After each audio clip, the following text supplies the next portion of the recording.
Growing Smarter, which is putting on this conference as well, as you well know.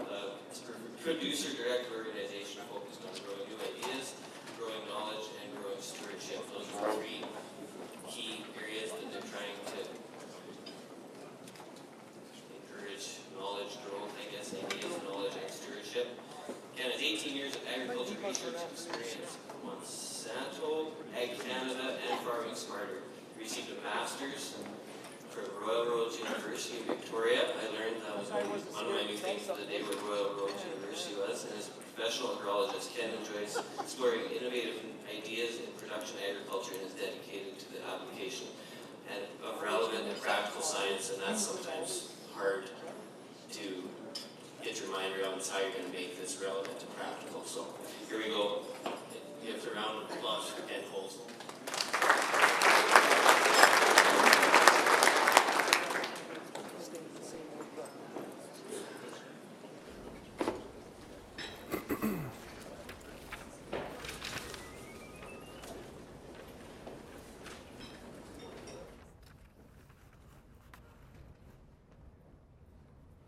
Hello everybody, how are you doing?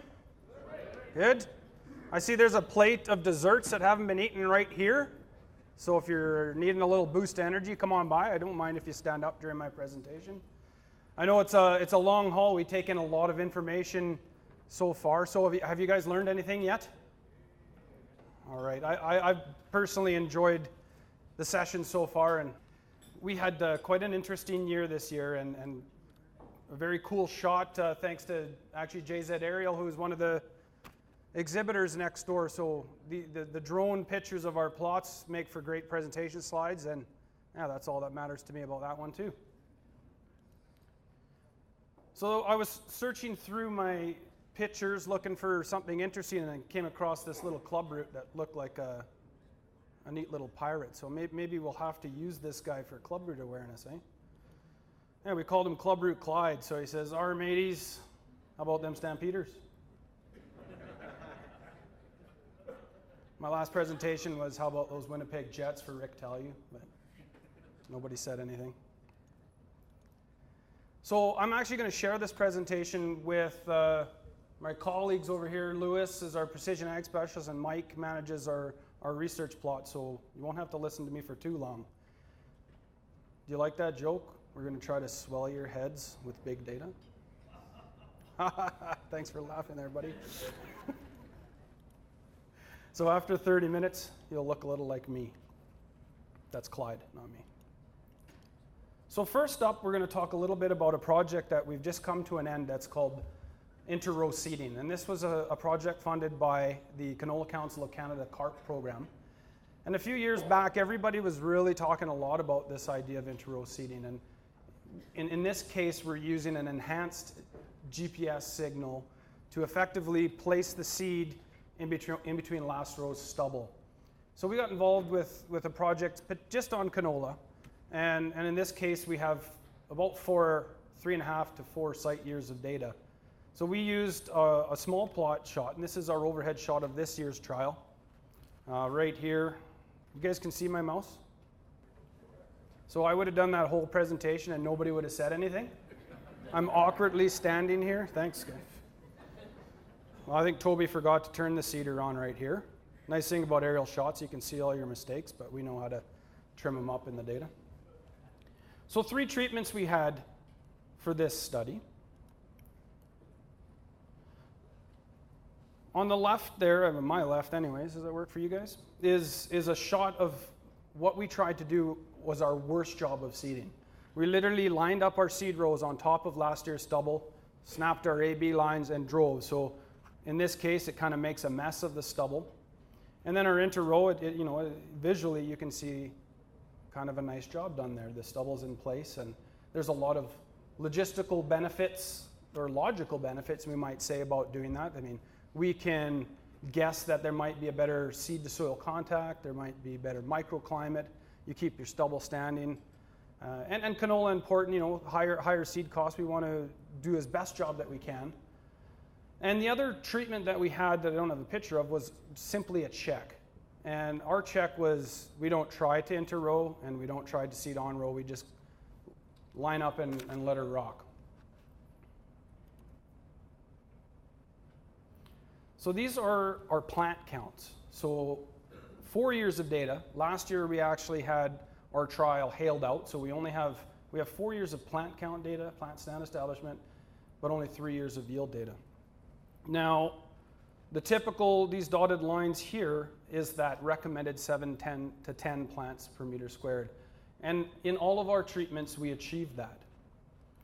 Now, we do see a numerical, and in some cases, a statistically significant reduction in plant stand for our on-row treatment. So the worst job that we possibly could.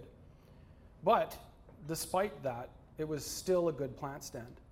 So yeah, what that tells us is that if we were seeding 100% on-row and we stopped doing that, we could probably save a few plants per meter squared. Our check was not different than our inter-row treatment. Within the trial, we also tested 2 openers. One of them was a disc hole opener and that had independent depth control. And the other one was a rigid shank, a paired row shank opener. So no significant difference in the openers on the plant stand there, which led me to rather confusing results when we look at our yield trial. No difference in yield, which isn't really all that surprising when we saw that in all cases our plant stands were within that recommended range. We did, however, see that we had a yield response to our disc hole opener versus the rigid shank. Now, my speculations are that we had better depth control, better seed to soil contact with that opener. So it's one of those examples of sometimes you go looking for something and you learn something totally different. So I'm kind of a big advocate of good, precise seed placement with the canola. So after our 4 years of study, that's what we found. It's not to be discouraging on the practice of inter-row seeding. It's just that in canola with high seeding rates, we likely are not going to see a response to yield for an enhanced subscription. Does anyone have a question on inter-row seeding right now from our study before we move on to the next topic?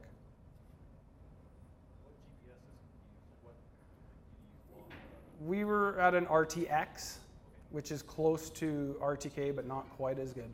So sub-inch accuracy. And as we were planting, we actually had people walking beside the planter, and we would nudge just to make sure that we were in between the rows as best as possible. Yeah. Over here? I can't tell you.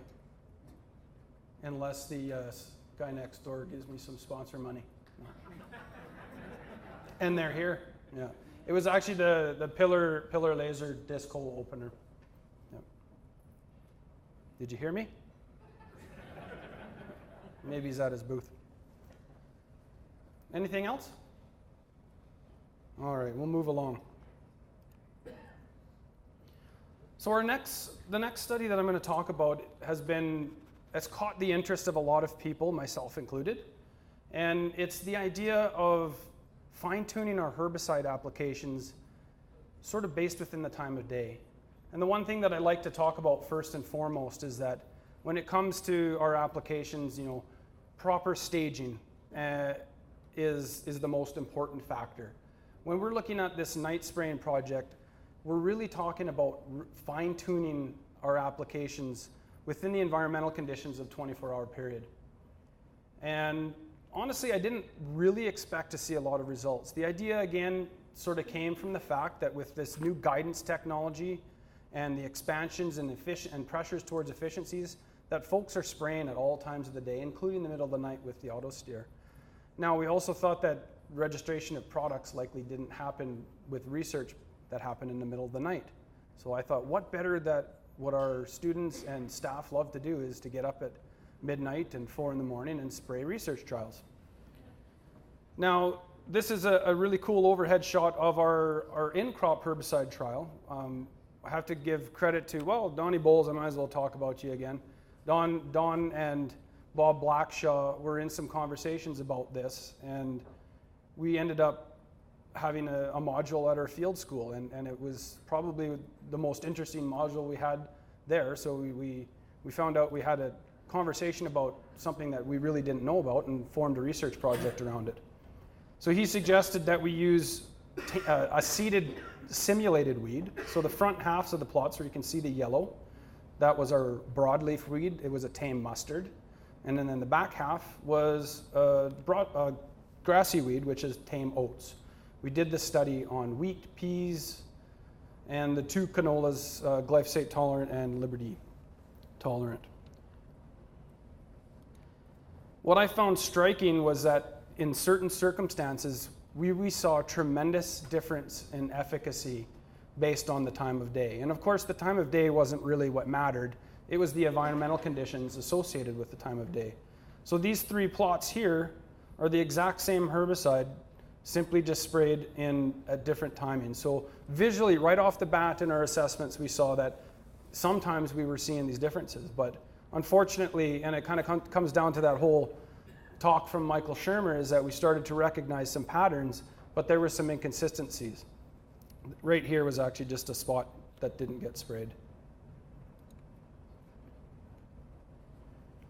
So we had a pre-seed burn down trial, so that focused on glyphosate, but then we separated out all of these tank mix partners that are becoming more and more important.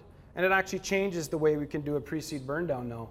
Now, you know, things like heat and carfentrazone in AIM for clean start, these are not the typical products that we usually sprayed in a pre-seed condition. So they're contact herbicides. So things that we need to think about.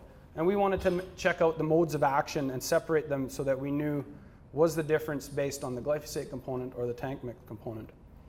So with 3 years of data and 18 visual weed control ratings, we took 6 weed biomass. So we got down on our hands and knees and cut the weeds and weighed them. Now I set our confidence level at 90%. Often when presentations are made, it's a 95% confidence level, but weed control studies sometimes are erratic. And what we saw was a range in differences on those timings between 4 and 18%. So I'm thinking that if you could improve your efficacy by 4 to 18%, you'd probably be happy with that. Maybe there won't be a yield impact, but you're putting less weed seed back into the seed bank. So an average of a 10% different in efficacy, simply by when you choose to spray within a 24-hour period. What really struck me of interest was especially the pre-seed burn downs, because that tends to happen earlier in the spring. Temperatures are a lot colder, and you're in a rush. You want to get things done, and you can seed. I was really amazed at how consistent the midday application was. So 14 out of 18 of my visual ratings, the daytime application, which is between noon and 1 o'clock, had the best efficacy. What really surprised me was the early was quite poor, and that's what we tend to do in southern Alberta. We get up early and we spray in the morning. So only 6 out of 18 times was it best or tied for best. And the nighttime, only 4 out of 18. So makes you think a little bit, eh? We tried to assign kind of a gold medal standard to this, because it's difficult in statistics when you have one is better than the other, but the same as the other. And so we came up with some amazing rankings, and so we only gave it the gold medal when it was only the best. Daytime was only the best, the 7 out of the 18 times, and it was either tied for best 7 out of 18 times. That doesn't add up. On the weed control. And then you can see the early was probably slightly better than the night. It's just a different way of presenting the data. On the biomass side of things, it didn't really tell me a heck of a lot. So visually we were seeing these results, and this was an example of Vantage, probably sprayed in our canola trials. So it was a faster burn down on at least 3 out of our 6 treatments. We saw this control, and we found later that it really did depend on the environmental conditions at the time of spraying. So in Roundup Ready canola, this is an average of our rating, so the numbers don't necessarily mean your final rating. So we would have rated the trials 1 week, 2 week, and 3 weeks after. And throughout this now, oats is the green bar and mustard is the yellow bar. So daytime, we saw about a 5% reduction going to an early application for the oats. But on the mustard, we saw a really significant drop down from 90% to 64% control. and it was about tied with our nighttime application. Now, what struck me with this is that it was a big enough difference that I think we need to pay attention to it. And I think that will likely result in differences in yield. Now, I mentioned earlier, this was 3 site years of data that we saw this very consistent pattern. And when we looked at the weather data, we could see a very consistent relationship between temperature and humidity. And where our results were jumbled, there was something that happened, either a rain event or that humidity relationship changed. And we're going to have to probably spend the next 4 months or so to analyze the data a little bit better before we have a fuller understanding of that. So this is the biomass, and this is a percentage of the check. And basically this just confirms that I'm not crazy when I'm visually rating these. These are quantitative numbers, and the early one was 8% of check, whereas day was 1%. So that means basically 7% of that weed in the check was still left behind and probably leaving weed seeds, whereas night was somewhere in between. So Liberty, as we know, will likely have pretty significant differences with time of day application, and here's a visual shot. What struck, we've all heard, spray Liberty in the heat of the day, but what really surprised me was how bad our early treatments could be. Our early morning applications, which probably some guys have done, and if you've ever had busts on Liberty, spraying it first thing in the morning, this is probably what happened. So, night we kind of suspected wouldn't work well, but I was really quite surprised about the early application. So an average of the visual ratings, the oats, we saw a reduction from 57% down to 41% to an early application, and night was about 46%. But again, the biggest difference was in the broadleaf weed, that mustard. So we went from an average of 86% control down to 34% control with that early morning application.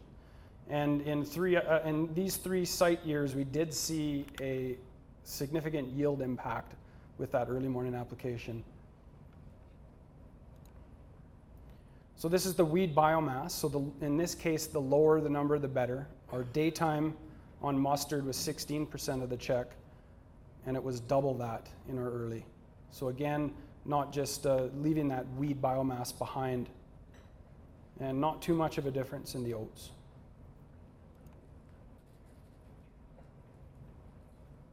This was sort of the frequency of what was the best, and so the daytime applications were more often better than early and definitely better than night.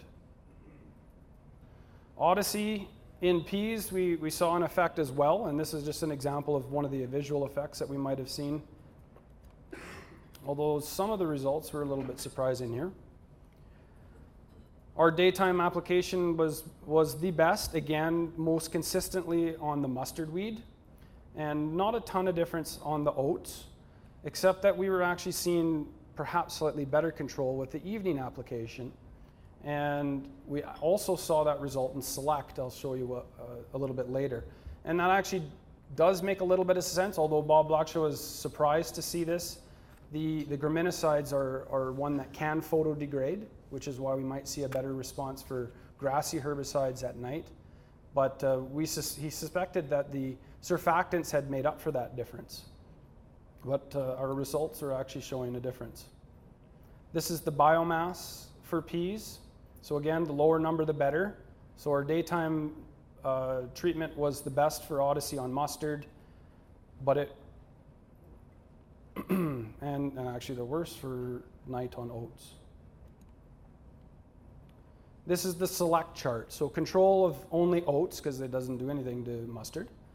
As we went from day, we were at 70%, to early at 81%, and night at 84%. So kind of interesting to see that we might be seeing different results with grassy weeds versus broadleaf. And the biomass is here on the weed percentage of check, went from 20 down to 13% sprayed at night. So this may have implications in resistance management. If we have resistant wild oats, we want to get a little bit better control. Perhaps a nighttime application would be better. So the study in wheat, originally I speculated that the wheat herbicides performed the best under most conditions. but we actually did see some differences. On the oats, basically no difference, but daytime we actually did see a slight improvement on our broadleaf applications. And this is actually an average of all the different herbicides. Sorry for all the bar charts, guys. I didn't know how else to present this. Daytime applications here, not really any different than early or night on the oats, but certainly a big difference on the broadleaf side of things. So 7% of the check on biomass versus 15. So basically you killed twice, or you had left twice as many weeds behind on the early and night applications. You doing UCC, Mike? Okay. So that's it for what I'm going to present on the herbicide night spraying project. We are going to have a more detailed presentation at our AGM, which is February 26th in Lethbridge. Before I leave the stage, do you have any questions on the night spraying project? Okay, well, I'd like to introduce Mike Gretzinger to talk about a couple more studies.